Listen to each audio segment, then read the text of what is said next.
Henry, e agora? Você não vai falar da Venezuela, das eleições da Venezuela?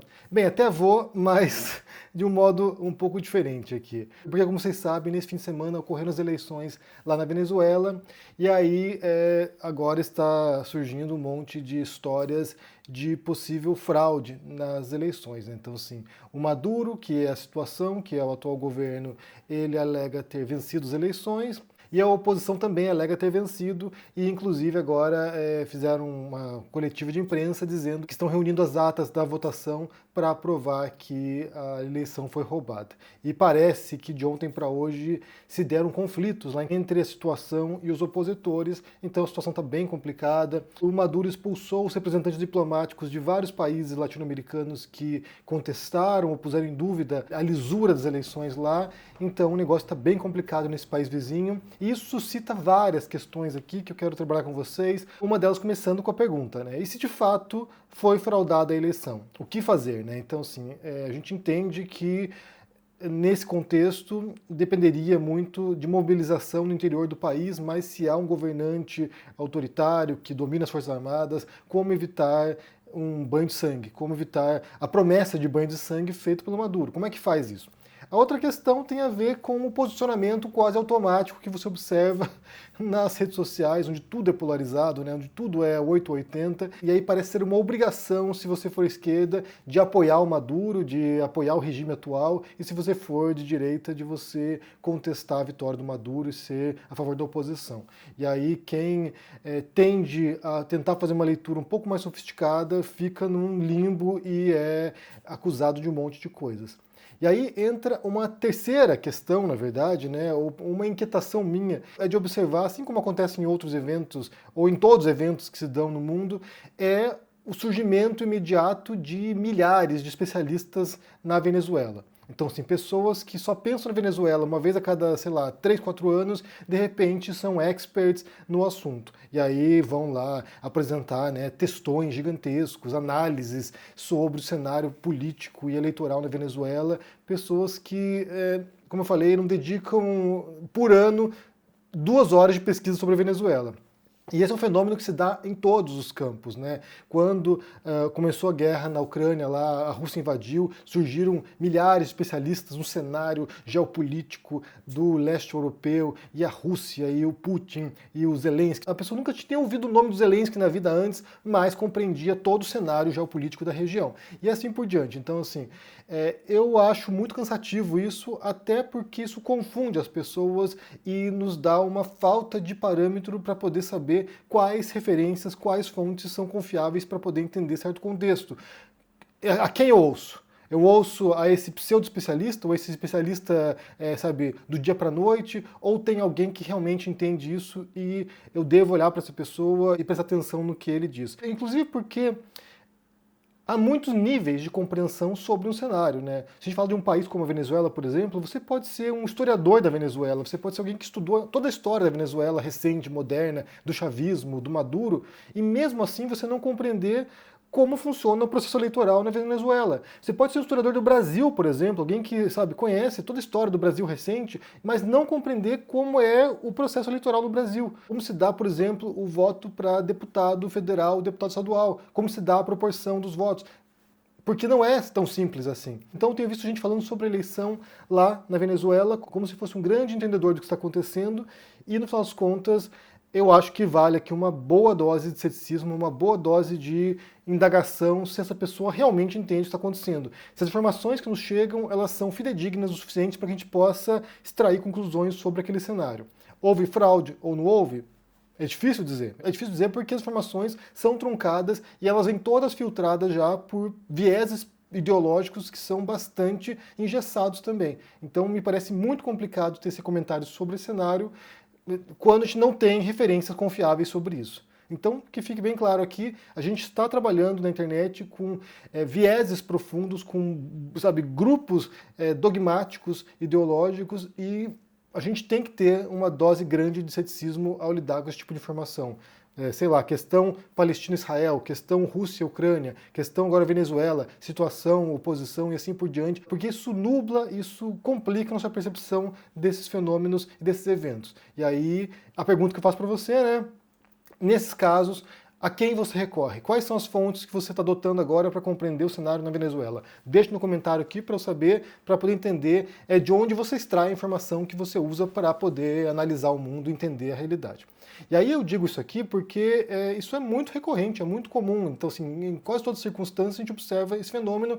E eu quero pegar um caso aqui em particular, que foi um caso recente. Eu nem sequer cheguei a comentar na época, porque eu estava de viagem, estava de férias, estava comemorando 2 anos de namoro com a Carol, estava lá em Londres passeando e eu não ia parar para assistir a um vídeo de um web comunista falando sobre mim e analisar para vocês. Tudo que eu não queria fazer nas minhas férias era isso. Então eu voltei para casa e aí eu pude assistir alguns vídeos que foram feitos sobre mim e aí você percebe como, de fato, essas pessoas nem sequer compreendem como elas não sabem o que estão falando, ou não têm competência para isso, não têm qualificação para isso. E aqui eu me refiro em particular a um vídeo que o Humberto Matos fez sobre mim. E aqui a história ainda é a história do vídeo do canal Nostalgia, né, do Felipe Castanhari, que ele fez um vídeo sobre a Guerra da Coreia. E aí, de um lado, os comunistas ficaram deslumbrados porque ele mostra uma visão pró-Coreia do Norte. E aí muita gente também veio contestar e dizer que, bem, não é bem assim a história de acordo com as fontes, né? E um deles que fez isso foi o Thiago Braga. E aí qualquer um que ousasse contestar a versão apresentada pelo Castanhari, imediatamente já estava na extrema-direita, porque é como as coisas operam. Ou é, como eu falei, ou é 8 ou 80, não há sutileza no meio, não há nada no meio, é preto ou branco. E aí o Humberto Matos fez um vídeo habitual dele, atacando ou criticando coisas que não foram ditas. É a expertise do Humberto, né? É de passar 1 hora falando sobre aquilo que não foi dito. E aí ele vem falar como, nesse caso aí, quem estava contestando o Castanhari estava contestando historiadores sérios, né, sobre a Coreia. E aí, bem, fui pesquisar quem são as pessoas envolvidas, e no final das contas o que você tem aqui é um debate entre não especialistas. Nenhum dos participantes desse debate sobre a Coreia do Norte, sobre a Guerra da Coreia, são especialistas no assunto, nenhum deles são historiadores da Coreia, nenhum deles tem qualquer tipo de autoridade para poder se arrogar e bater no peito e dizer o seguinte, olha só, ouça o que eu tenho que falar porque eu entendo o que estou falando. E aí eu quero ver com vocês aqui para vocês entenderem como funciona essa criação de falsos especialistas nesses assuntos. Porque a minha dúvida, quando eu falo sobre esse vídeo do Castanhari, é justamente sobre o cuidado que a gente tem que ter ao procurar as fontes, ao procurar as referências que a gente vai adotar para poder compreender o mundo. Então, assim, quem são as principais referências nessa questão da Guerra da Coreia, ou na questão da Venezuela, ou na questão da, sei lá, da Rússia versus Ucrânia, e assim por diante. A quem a gente deve ouvir? Essa é a grande questão. Para mim, eu entendo aqui, inclusive a fala do Humberto Eco nesse sentido, é que há um nivelamento do discurso de modo que todo mundo fala junto e você não tem mais parâmetro para identificar quem é a pessoa que entende do que está falando. Todo mundo está aqui falando sabe, e se arrogando autoridade e vendendo uma imagem de grande entendedor das coisas, quando no fundo bem poucas pessoas entendem realmente o que estão falando. E aí, vamos ver aqui, eu quero fazer com vocês esse esforço, né, que como eu falei, já é uma resposta a uma questão aqui de 1 mês atrás praticamente, mas que eu não tive como fazer antes.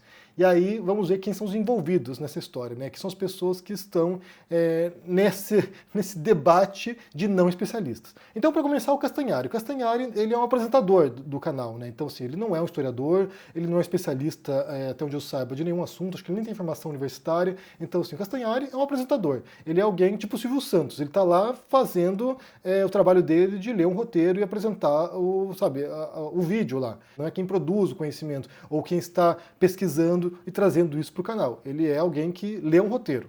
E aí, quando você olha aqui na descrição do vídeo, né, aqui está com o vídeo A Separação das Coreias, a História da Guerra Esquecida, e aí você tem aqui os créditos, direção geral é dele, Felipe Castanhari, locução Guilherme Briggs, e aí roteiro Rob Gordon e Felipe Castanhari, que é um parceiro do Castanhari há um bom tempo.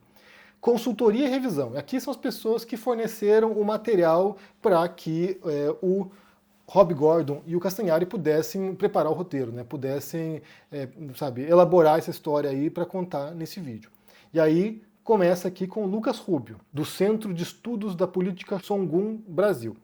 E o Lucas Rubio é considerado como a grande autoridade na Coreia do Norte, até onde eu entenda pelo menos, dentre círculos de esquerda, né? E aí quando você vai procurar o currículo do Lucas Rubio para saber se ele é um historiador da Coreia, o que ele tem de formação da Coreia, qual a produção intelectual que ele tem da Coreia, ele não é alguém que tem produção acadêmica sobre Coreia, não tem nada. E aqui ele tem a formação, a graduação dele em letras russo. Então, assim, não é nem coreano, é letras russo. Ele é alguém que estudou russo e ele dá aula de russo também. Dá aula num colégio estadual e é professor de russo. E ele é um entusiasta, né, da Coreia do Norte.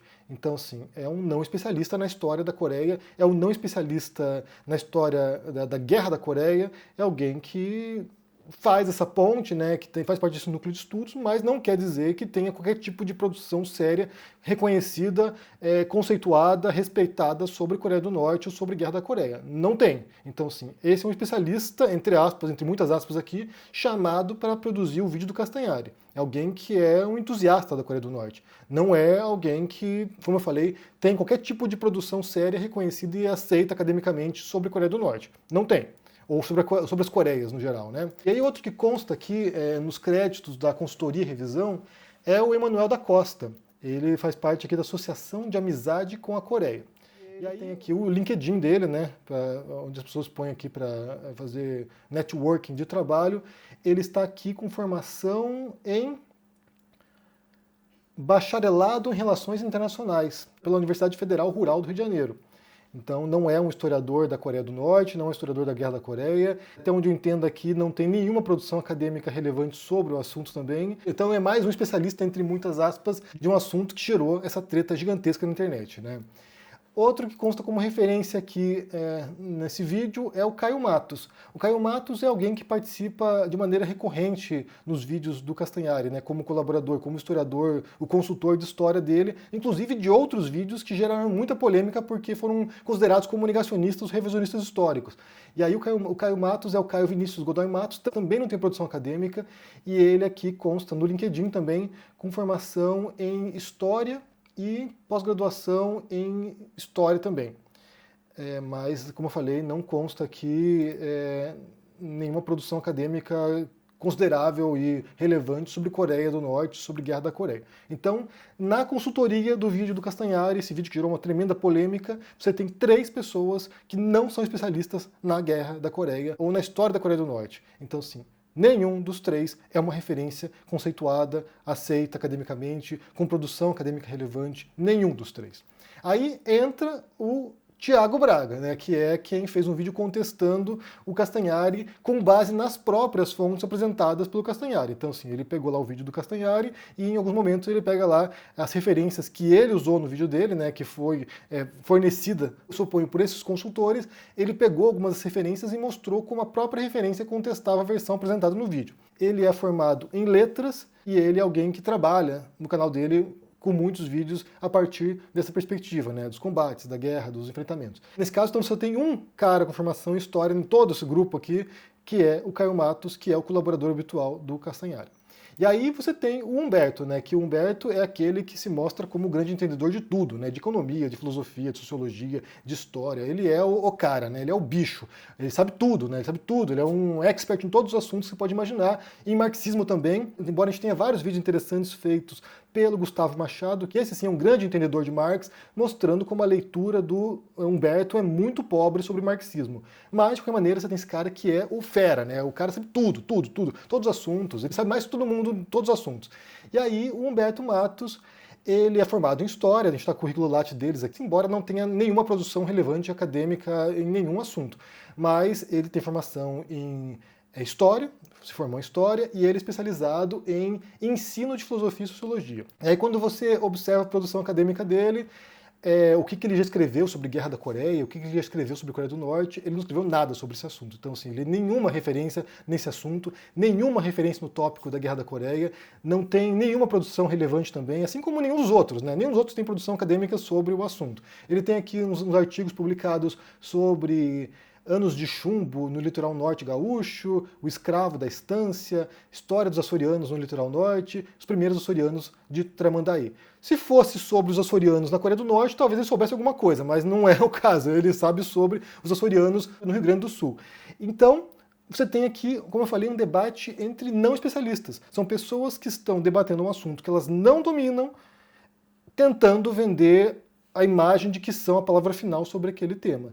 E aí, isso aqui reflete, na verdade, sabe, isso aqui é um caso exemplar, isso aqui é, assim, a gente pode pensar isso aqui e mostrar como é o tom geral de praticamente todos os debates que se dão na internet hoje. São esses pseudo-especialistas, ou se não especialistas, ou esses falsos especialistas, tentando provar que sabem mais do que o outro. E isso é muito lamentável, porque, como eu falei, isso confunde o espectador, né? Isso confunde o usuário da internet, porque você vai lá e você confia nessas pessoas, porque você acompanha o trabalho deles, você passa anos, às vezes, acompanhando o que estão dizendo, e, no final das contas, eles vão vendendo uma falsa imagem de que são grandes conhecedores de algo que eles não conhecem. E isso é prejudicial para o conhecimento, isso é prejudicial para a compreensão do mundo, isso dificulta bastante a nossa tarefa de tentar nos aproximarmos dos fenômenos e aprender alguma coisa com eles e refletirmos sobre ele e extrairmos conclusões. Então, assim, na questão da Venezuela, eu não sou especialista na Venezuela, então, assim, o que eu posso dizer aqui é que estou observando esse fenômeno, eu observo como essas interações se dão e me dá uma sensação de desespero. Uma sensação parecida com o que deu na questão da Coreia do Norte e da Guerra da Coreia, porque você tem pessoas que não sabem o que estão falando, pessoas que se arrogam um conhecimento que elas não possuem e enganam as pessoas. Basicamente é isso. Elas passam a imagem para as pessoas de que detêm um conhecimento que elas não possuem e que nunca dedicaram um tempo suficiente para poder, se aprimorar nesse tópico em particular. E aí a gente pensa na própria formação acadêmica, né? Porque a formação acadêmica, ela em grande parte é essa especialização perpétua, né? Então você começa na graduação, que é generalista, você aprende vários conteúdos diferentes, vários autores diferentes, e aí você, ao longo da sua trajetória, você vai afunilando esse conhecimento, né? Você faz uma especialização, um mestrado, um doutorado, e você vai se tornando mais específico no seu conhecimento. Você sabe muita coisa sobre um tema muito particular.